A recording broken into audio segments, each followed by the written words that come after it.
어느 날인 것 같습니다.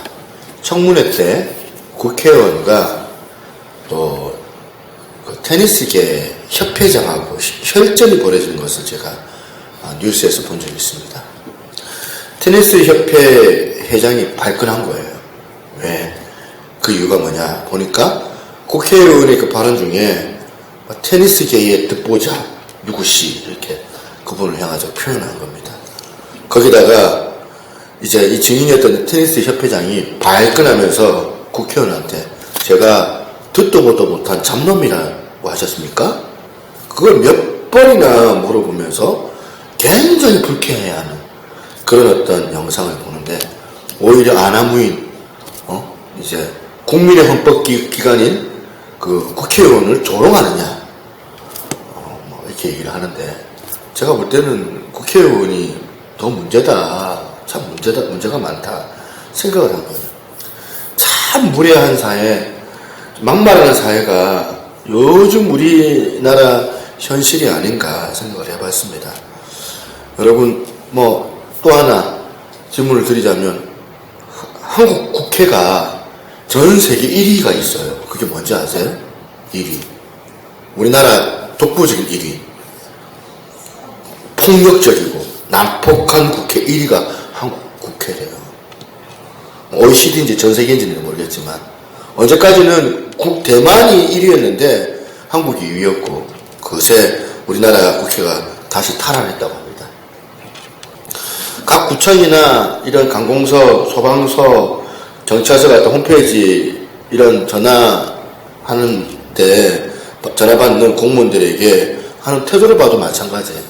반말하고 막말하고 불친절한 그런 어떤 언행들, 상대방들이 너무 그렇게 막대하니까 공무원들이 스트레스 받는 거예요. 정신적으로 정신병을 얻을 정도로 상당히 어렵다고 하소연하는 그런 어떤 공무원들이 많다고 합니다.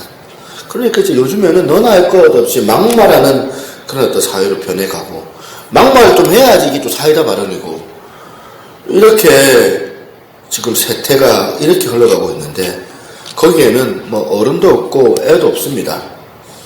표현의 자유라는 이 어떤 이런 논리로 이제 아무 딱 짜게나 이렇게 표현하는 거, 꼰대, 들딱, 무슨 말인지 모르시죠? 맘충, 상상할 수 없는 그런 표현들이 우리나라에서 보일 수 있는데, 과연 우리나라가 동방예의지국이라고 예전에 별명이 있었잖아요.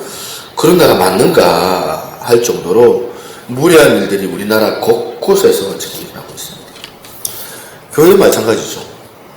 교회는 사회생활하는 사람들이 모여가지고 이렇게 다시 교회 안에 들어오는 거니까, 얼마나 그 사회의 분위기가 얼마나 중요한 거겠습니까? 무례한 그 사회의 분위기가 이제 교회 안에 들어와서 교회 안에서도 무례한 거죠. 교회라는 것도 그 사회에 영향을 받을 수밖에 없는 곳이기 때문에, 그 사회에 소속된 사람들 모여지는 곳이 바로 교회이기 때문에, 그러니까 똑같이 세상살이 할 때 했던 그런 행태, 그 무례함이 교회 안에서도 똑같이 흘러나올 때가 있더라고요.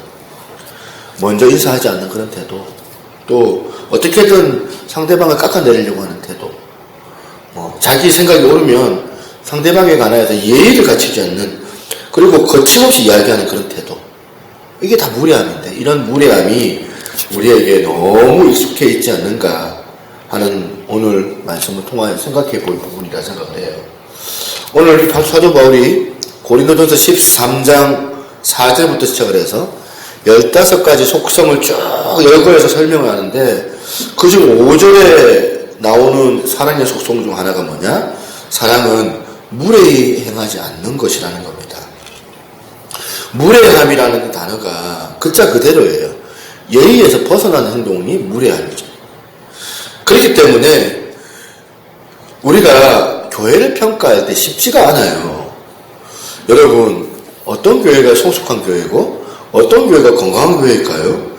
어떤 교회가 그 교회는 사랑의 공동체라고 말할 수 있고, 어떤 교회가 참 그 교회는 믿음이 있는 그런 교회라고 말할 수 있을까요? 평가 내리기가 쉽지가 않습니다. 왜냐하면 영성이라는 게 눈에 보이는 게 아니기 때문에, 믿음이라는 게 눈에 보이면 참 좋은데, 예를 들자면 저 사람이 믿음이 있다 치면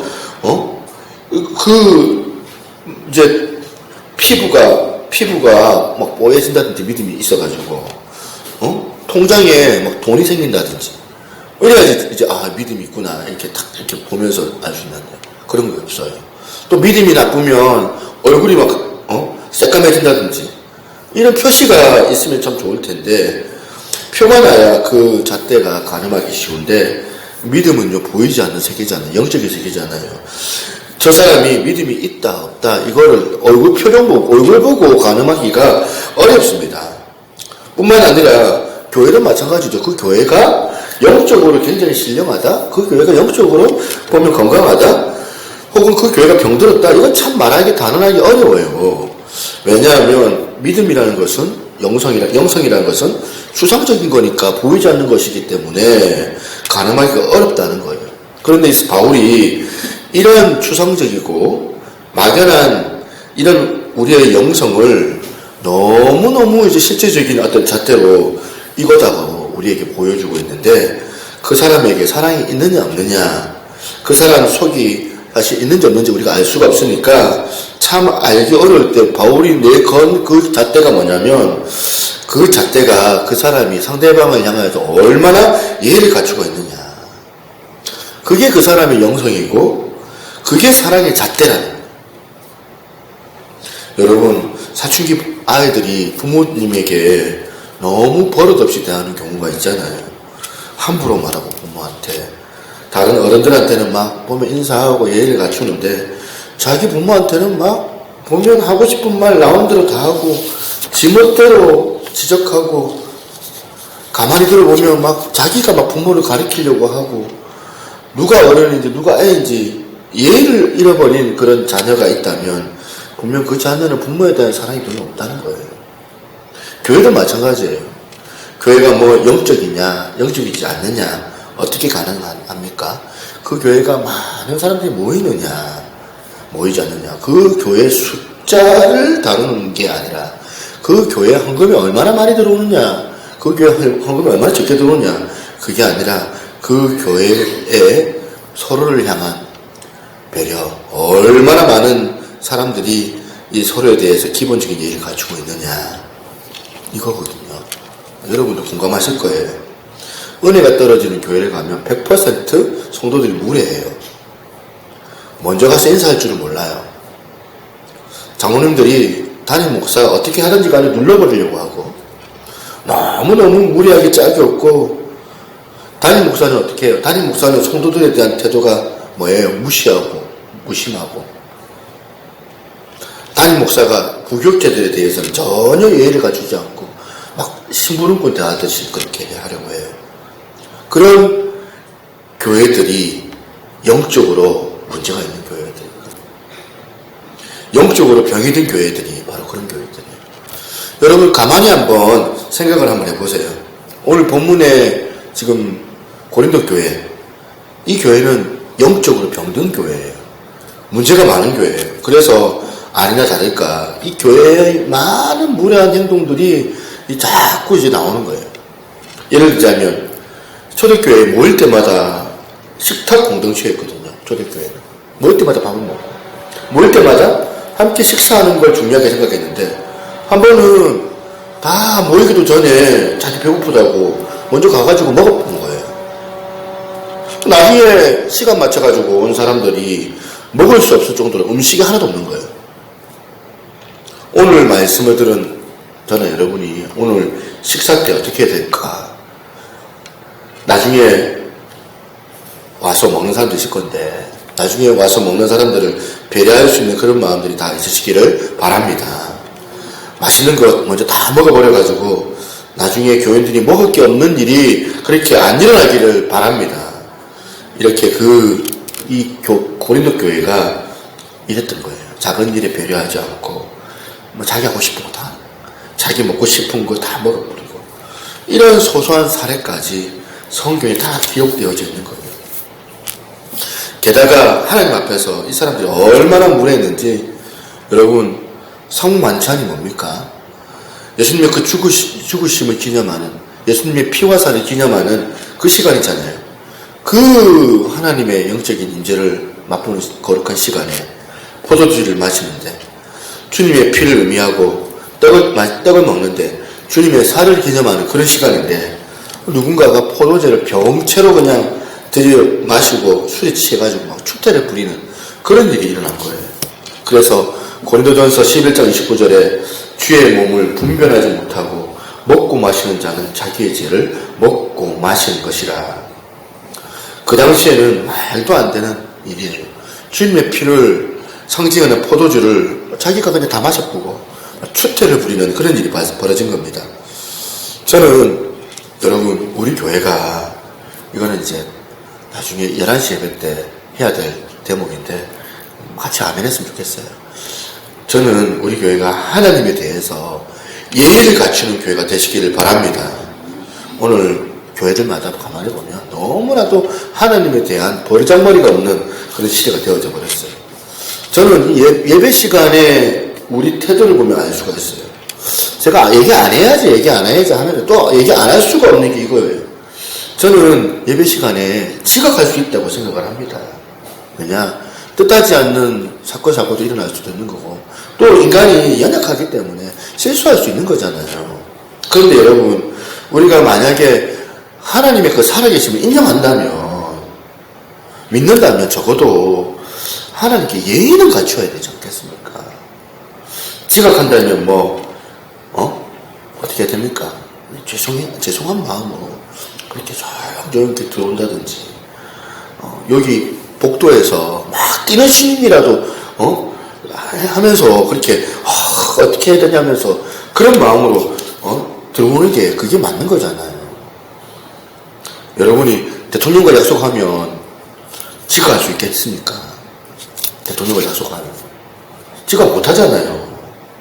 지각하는 것 자체가 대단한 거죠.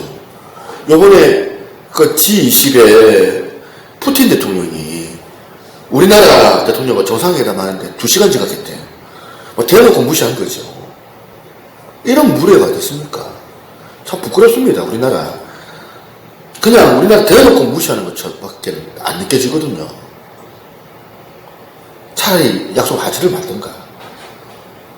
어쨌든 우리가 지금 하나님 앞에 약속을 한 거잖아요. 하나님 앞에 우리가 11시에 만나기로 약속을 했으면 우리가 11시 15분에 오면 지각인데 여러분보다 만약에 약속을 어떤 사람하고 어린 사람하고 했는데 늦으면 상습적으로 이 사람 자꾸 늦어요. 늦으면 무슨 생각 하겠어요? 이 사람이 나를 무시한다. 이 생각이 안 들겠습니까? 그러니까 예배 시간에 자꾸 늦는 이런 태도가 계속 나오면 자꾸 이런 지각이 내 안에 나와도 아무 생각이 안 들면은 내 안에 영적으로 묻어 있는 거거든요. 예배 시간에 말씀 듣기보다는 자꾸 보면 엉뚱한 생각이 나고 졸음이 오고 자꾸 엉뚱한 짓을 하고 여러분 어른이 얘기할 때 앞에서 막 면전에서 졸고 있으면 그 앞에서 얘기하는데 딴 생각하고 막 이러고 있으면 대번에 막 어른한테 혼나겠죠. 우리가 하나님 앞에서 예의를 갖춰요. 그런가 하면 두 번째는 서로가 서로에 대해서 예의를 갖춰야 돼요. 저는 교회 안에서 너무 일어나는 많은 무례한 것들이 볼 때가 있는데 이거 어디서 나오는가 가만히 보니까 우리 안에 영적으로 무뎌 있어서 영적인 무지가 있어서 거기서 나온다는 거예요. 그리고 또 한 가지 무례함은 그 중에서 상대방에게 무례하는 일들 가운데 가장 무서운 그런 무례함이 뭐냐? 그 사람의 인격을 무시하는 거예요. 인격. 가난하다고, 어리다고, 믿음 약하다고. 그 무례함의 출발이 어디서 나왔는지 제가 지난 시간에 말씀드렸잖아요. 고린도전서 13장 14절 말씀이잖아요. 그 사랑의 15가지 속성이 그냥 따로따로 나오는 게 아니에요. 사도 바울이 그냥 심심해서 생각 없이 마냥 이 15가지를 그냥 막 나열한 게 아니더라는 거예요. 이 속성이 굉장한 정교한 연결이 있고 거기에 깊은 의미가 있는데 처음에 나오는 우리 사랑의 속성 오래 참고는 하나님의 속성에 그만한 독립적인 그 또 의미가 있고, 하지만 그 다음에 나오는 온유함이라는 그 속성과 오래 참음이 맞물리잖아요. 맞물리면서 연결되면서 또 그 속에 또 의미가 있는 거예요. 지난 시간에 교만이라는 이 문제 마찬가지 아닙니까? 이 사랑은 교만하지 아니하고 바로 앞에 있는 속성이 뭐예요? 바로 앞에가 자랑하지 아니하고 이거하고 연결이 되어져 있는 거거든요. 자기를 자랑하고, 그러니까 자기 자랑이 많은 사람들의 그 내면의 뿌리가 뭐예요? 교만이에요. 교만이 뿌리 내어져 있기 때문에 자기를 자꾸 자랑하는 거거든요. 자기 자랑과 교만이 연결되어져 있고, 또 이 교만이 내재되어져 있는 사람에게 나오는 태도가 뭐예요? 무례한 태도가 나오는 거예요. 이게 다 연결되어져 있는 거예요. 그래서 여러분, 왜 우리가 지금 남들한테 무례하게 대합니까? 그거 다 교만한 마음에서 비롯되는 태도들이거든요. 마음으로는 계속 그 사람에 대해서 무시하고 그 사람의 인격에 대하여서 무시하기 때문에 내가 니보다 더 낫지 뭐. 저 사람이 나보다 못한 존재라고 생각을 하는 거예요. 제가 이제 후회하고 회개하는 거예요. 어제도 보면 제가 그 키즈팀 모임 가가지고 자꾸 나한테 와가지고 해달라고 전부 까먹는 것밖에 없는 것 같다면서 얘기를 했는데, 생각을 해보니까 내가 이 사람들에 대해서 내가 태도가 무시하는 태도였구나. 그러면 안 되잖아요. 그렇기 때문에 오히려 나에게 주신 그 은사들에 대해서 내가 감사하게 여기고, 그 사람들이 부탁할 때 정말 겸허하게 받아들이고, 또한 겸손하게 또한 그 얘기를 또한 해주고, 이렇게 해야 되는데, 마음속에서 이건 누구들이 좀 하지 왜 나한테 이런 거 하냐, 고단하니까 자꾸 이렇게 나오더라고요. 그렇기 때문에 우리 안에 이 인격을 존중히 여길 줄 아는 그 훈련이 우리 가운데 필요하더라. 이게 후딱 훈련되어져야 되거든요. 하루아침에 일어나는 이 사랑은 무례히 행하지 않는다는 분명한 모델이 누굴까? 우리 하나님, 삼위의 하나님. 성령님께서 얼마나 인격적이신 분이십니까? 우리는 대놓고 하나님 무시하고 하나님 무례하게 대하는데, 성령님은 그렇지 아니하세요. 우리를 인격적으로 이해해 주세요. 이해해 주시고, 우리가 이러면 다가오지 않으세요. 강요하지 않으세요. 우리를 얼마나 인격적으로 대하십니까? 만약에 하나님께서 저와 여러분처럼 무리하게 하나님께서 대했다면, 여기 지금 이 자리에 앉아있는 사람이 사실 아무도 없을 거다 생각해요.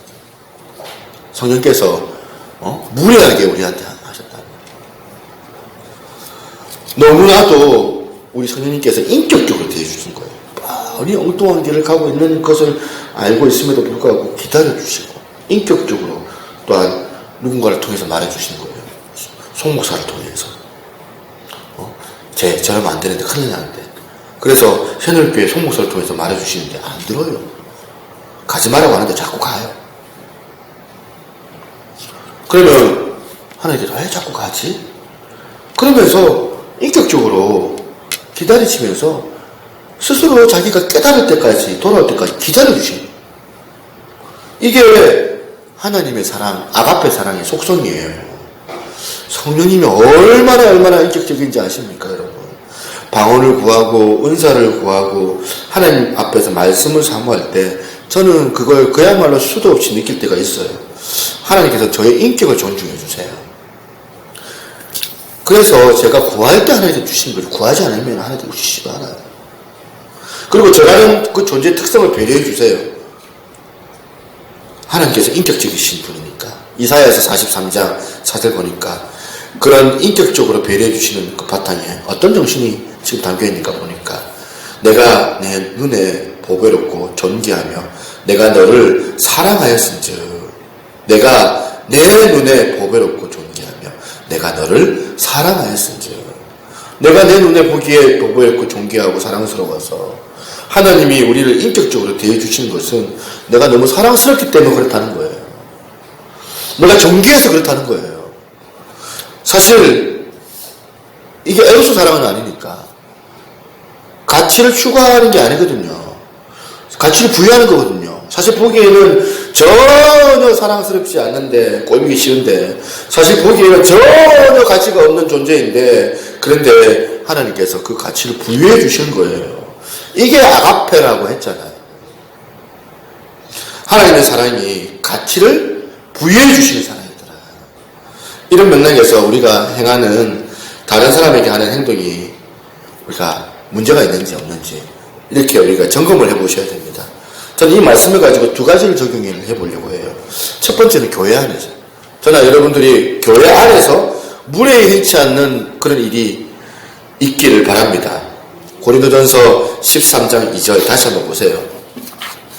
내가 예언하는 능력이 있어 모든 비밀과 모든 지식을 알고 또 산을 옮길 만한 믿음이 있다 할지라도 사랑이 없으면 내가 아무것도 아니요. 또 내가 내게 있는 모든 것을 구제하고 내 몸을 불사르게 내줄지라도 사랑이 없으면 내게 아무 유익이 없느니라. 저는 이 2절을 보면서 참 많은 생각을 합니다. 2절에 등장하는 내용 가만히 한번 보세요. 예언, 그 다음에 지식, 믿음, 구제, 이 모든 게 사실 다 은사 아닙니까? 하나님께서 주신 spiritual gift, 하나님께서 주신 영적인 선물이 이거거든요. 그러니까 지금 바울이 지금 사실은 굉장히 위험한 발언을 하고 있는 거예요. 감히 하나님이 주신 영적인 선물을 별거 아니다 이렇게 하냐고. 하나님의 선물이 아무것도 아니야? 바울이 지금 이 얘기를 하고 있는 거예요. 아무것도 아니다. 이게 얼마나 위험한 얘기입니까? 하나님께서 주신 건데. 아니 인간이 감히 하나님이 주신 선물을 가지고 그거 아무것도 아니야, 별거 아니야 그렇게 이야기를 요즘 했다면 당장 치리감이고 저는 세속모독죄로 목사 면직됐을 거예요. 아니 지가 뭔데 하나님께서 주신 건데 하나님께서 주신 선물을 아무것도 아니라고 말할 수가 있다니. 이런 걸 보면서 제가 놀라운 진리를 하나 깨달은 겁니다. 잘 들으셔야 됩니다. 우리가 착각을 해요. 내가 옳다고 생각을 하고 남들에게 행하는 겉면의 말들이 있어요. 근데 이게 분명히 이거는 암만 생각해도 하나님께서 주신 거야. 난 그렇게 이해해. 이건 하나님의 진리야. 하나님이 주신 선물이니까 네가 내 말 들어야 돼.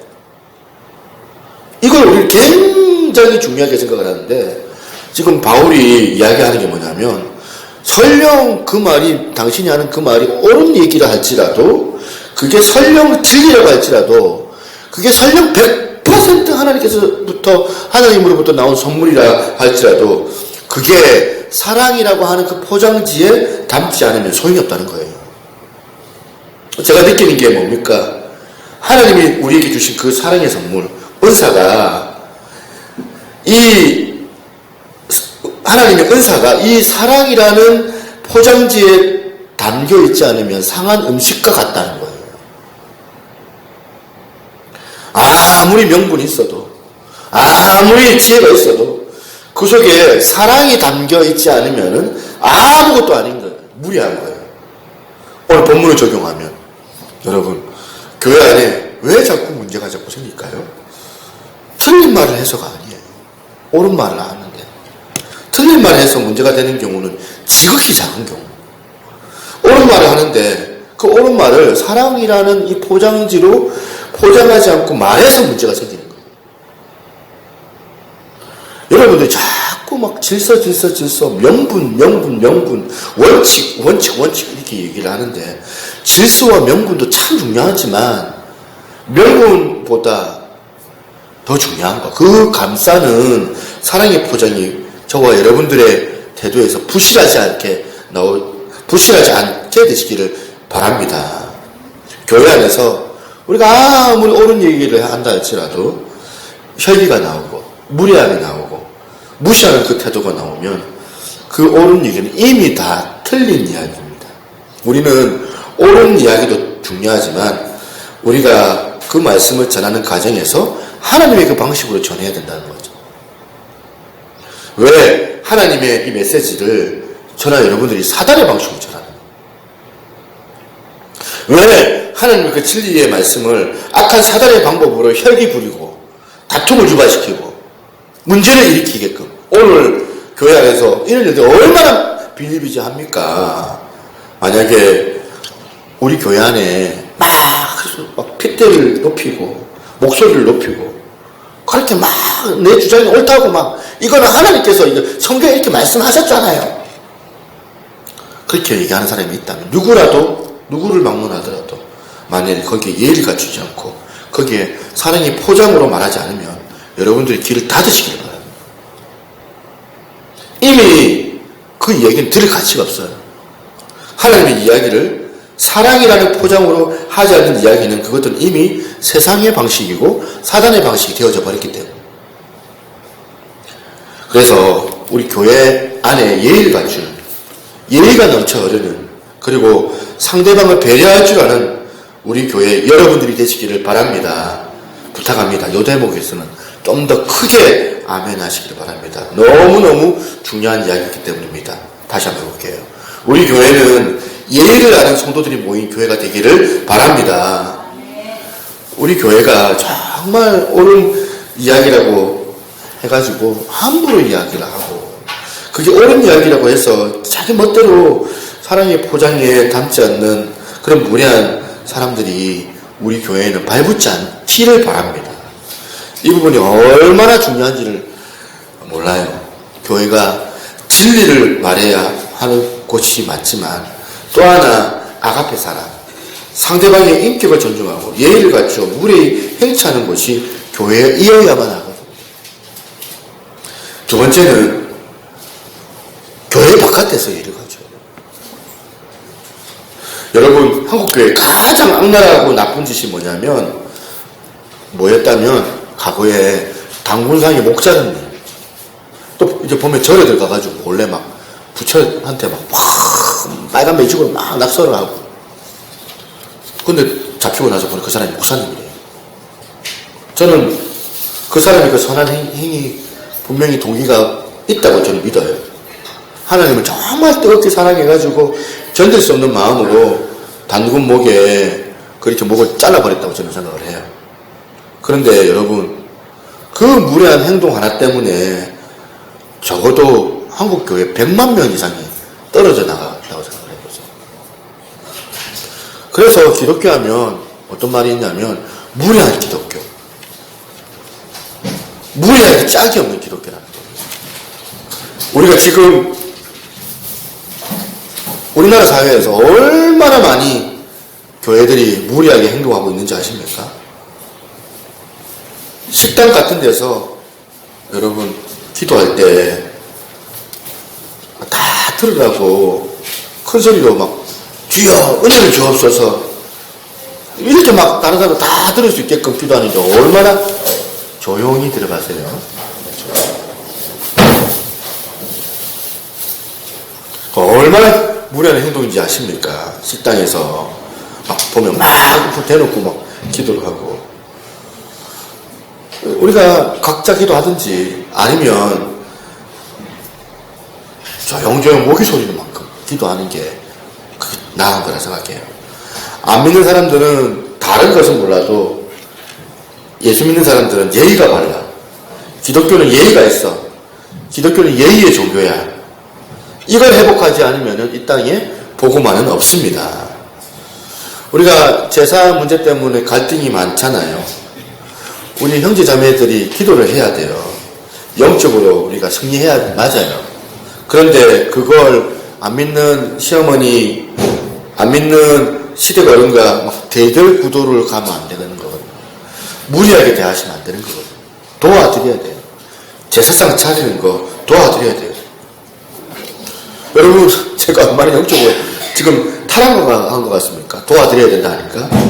도와드리면서 우리 기도하는 거예요. 하나님이, 사람들이 하나님을 잘 모르기 때문에 세상 방식으로 조상을 섬기는데 제가 이렇게 정성껏 도와드림으로 말미암아 오늘 저들에게 하나님의 이 아가페 사랑이 저들 가운데 스며들게 하여 주옵소서. 기도하시면서 도와주는 거예요. 이 기도 때문에 하나님께서 하나님의 사랑이 이 가문 가운데 스며들 수 있도록 도와주시옵소서. 기도하면서 여러분이 도와주는 거예요. 자꾸 대결 구도를 가면 안 돼요. 자꾸 이런 식으로 재산 문제를 가지고 무리하게 나가면 이 땅에서 복음화는 끝장입니다. 그 예수 믿는 며느리 잘못 들어와가지고 우리 가문 망하게 되었다. 이런 인식 심어주면 그야말로 지혜 없는 행동이잖아요. 그래서 무례히 행치 않은 이 부분에 하나님께서 우리 마음을 잘 조명해 주셔서 부지불식간에 우리도 모르게 이 무례함이 다 교정되는 은혜가 우리 가운데 주어지기를 바랍니다. 그런가 하면 두 번째 나오는 항목이 뭐냐? 자기 유익을 구하지 아니하며, 이렇게 나와 있는데 저는 이 부분을 영상을 보여드리는 것을 통해서 설명을 하려고 합니다. 자기 유익을 구하지 않는 것, 이 땅을 살아가는 우리에게 자기 유익을 구하지 않는 태도가 뭐냐? 저는 이 세상에 너무나도 이름 없이 빛 없이 훌륭하게 정말 타국에 가서 원주민들에게 복음을 전하는 선교사들 발견하고, 또 빛 없이 정말 겸손한 마음으로 또한 작은 교회들을 섬기는 목회자들을 발견합니다. 너무나 뜨겁게 자기의 이익을 바라지 않고 대가를 바라지 않고 그렇게 교회를 사랑하는 성도들을 만납니다. 너무 많은 성도들이 눈물로 교회를 사랑하고 자기의 유익을 구하지 않는 그런 모습을 봅니다. 오늘 보여드릴 영상도 어떤 선교사님 이야기예요. 여기가 식인 지역이었다고 해요. 그 자기만 가는 게 아니라 지금 자기 어린 아들하고 딸하고 지금 전 가족이 눈물로 그 미개한 나라의 교회를 세우는 모습을 보면서 저도 우리 애들 아빠잖아요. 자식을 키우는 아빠인데 자기 유익을 구하지 않는 그 그리스도인들이 어떤가를 영상을 보면서 느꼈던 것 같아요. 여러분도 이걸 느끼면서 깨닫는 시간이 되기를 바랍니다. 영상 한번 들으십시오.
이티오피아 북부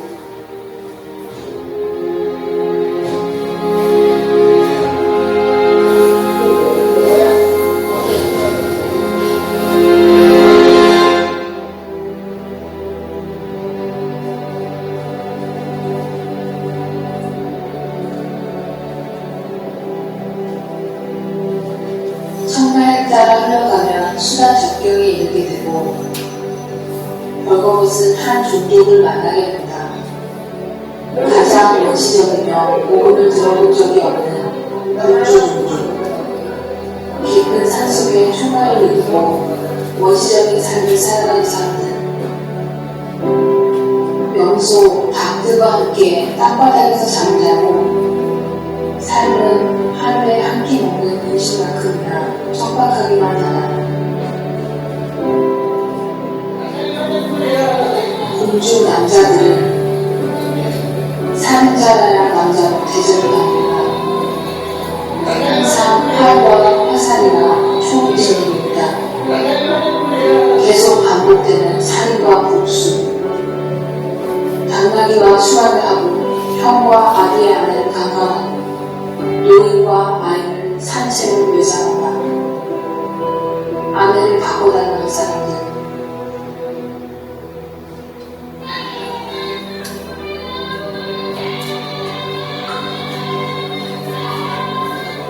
공주 여인들은 멋을 내어보기도 하지만 삶은 어릴 적부터 고달프기만 하다. 나이 많은 남자의 세 번째 분이 된 여자아이. 숲속이나 집 밖에서 스스로 아이를 낳고 어깨의 짐들이 여간 무거운 것이 아니다.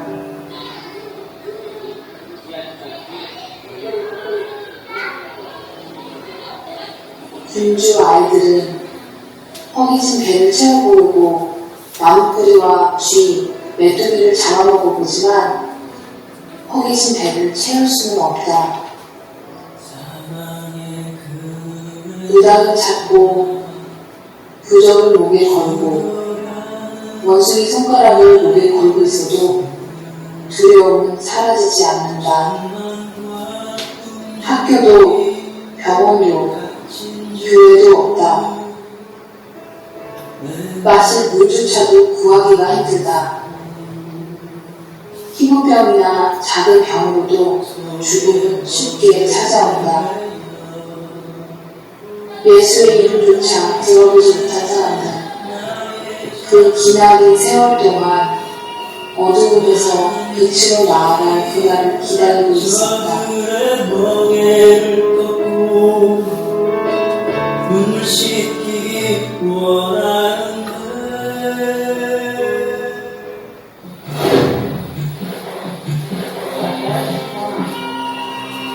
선교사가 복음을 들고 이 땅에 들어왔다.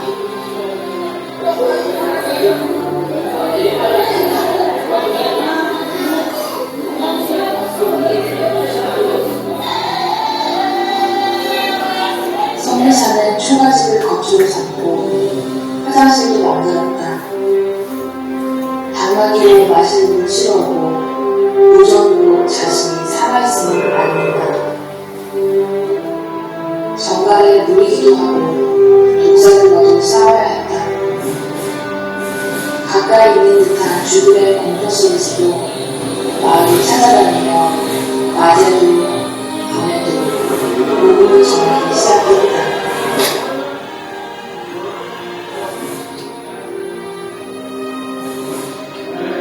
수정하는 법을 가르치고 찬송도 만들고 성경을 가르친다. 성인식 대신에 활강화살, AK 소총 들고 있는 사람들, 그들과 함께 하나님께 예배를 드렸다. 그게 없는 이들에게 글자를 만들어주었는데 읽는 법을 가르쳐주었다. 나무길을 안에서 아이들을 가르치기 시작한 것이 정부에서 인정하는 학교가 되었다.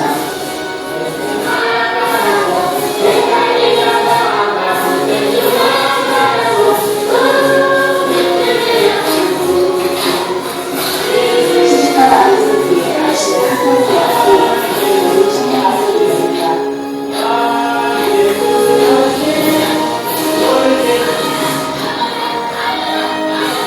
영양실조로 죽어가는 아이들을 돌보기도 한다.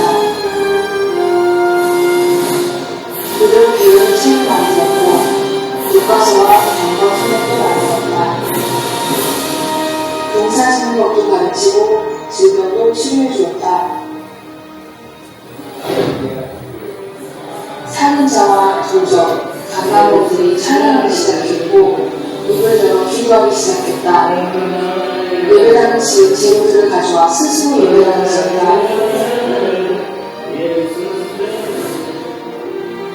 이렇게 첫 번째 교회가 세워지고 두 번째 교회, 세 번째 교회, 네 번째 교회, 다섯 번째 교회가 공주 땅에 세워졌다.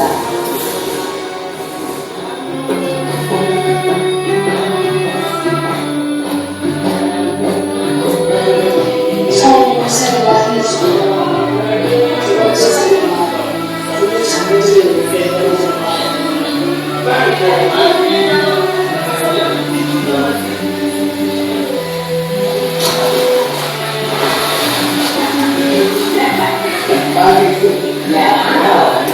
성찬식이 이루어졌다.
오늘 교회 타락이 어떻게든지 간에 예수 그리스도 십자가를 이용해서 내가 잘 먹고 내 유익을 구하고 끊임없는 그런 욕망으로 자유를 누리지 못하는데, 하나님 오늘 자기 유익을 구하지 아니하고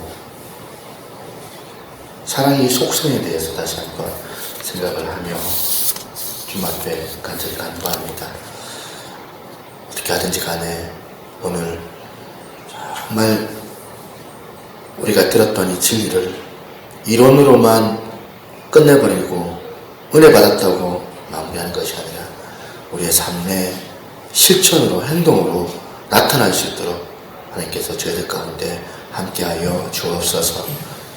지금은 우리 주 예수 그리스도의 은혜와 아버지 하나님의 원하신 사랑과 성령 하나님의 감화 감동 교통하시는 그런 역사가 오늘 이 아침 물에 예인치 않고 또한 자기의 유익을 구하지 않는 그 주님의 그 아가페 사랑 안에 또한 우리의 삶을 또한 살아내기를 소망하는 우리 생일교회 모든 성도들, 우리 사역자들 머리 위에 이제로부터 영원토록 함께 있을지어다.